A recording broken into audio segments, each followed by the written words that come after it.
ఏంటండి ఈ సమాజం ఎక్కడికి పోతుందండి? పోలీసులు ఏం చేస్తున్నారండి? ఇలా ఆ అమ్మాయి వాళ్ళెవరో ఎక్కడికో వెళ్ళారంట కొండ మీదకి వెళ్తే ఆరుగురు అబ్బాయిలొచ్చి ఆ అబ్బాయి ముందే అమ్మాయిని యాగం చేసేసి చంపేశారంట. ఆ అమ్మాయి 17 సంవత్సరాలు 18 సంవత్సరాలనంట. అమ్మాయిలు ఎవరినంటే వాళ్ళని నమ్మి వెళ్తే ఈరోజు ఈ పరిస్థితే ఉంటుంది. ఫ్రీడమ్ అని తల్లిదండ్రుల మాట వినకుండా లవరమ్మటి పోతే ఈరోజు నీ ప్రాణం వచ్చిందా? రాలేదు కదా. మీరెందుకు అసలు తెలియకుండా మీరు తప్పుడు అడుగులు వేసేసి మీ ప్రాణాలు తీసేసుకుంటున్నారు?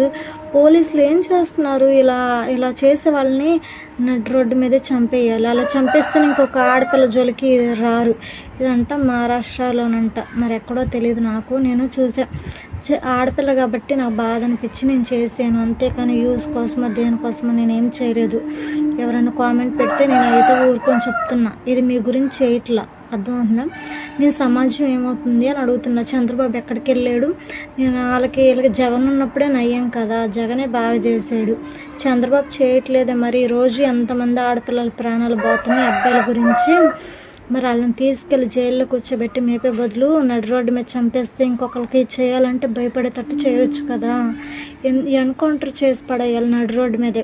అమ్మ ఈరోజు నువ్వు చచ్చిపోయావు, మీ తల్లిదండ్రులు ఎంత బాధపడుతున్నారు ఒక్కసారి ఆలోచించవే. వెళ్ళేటప్పుడు ఒక్క నిమిషం ఆలోచించినాం, ఈరోజు నీ ప్రాణం మిగిలేది.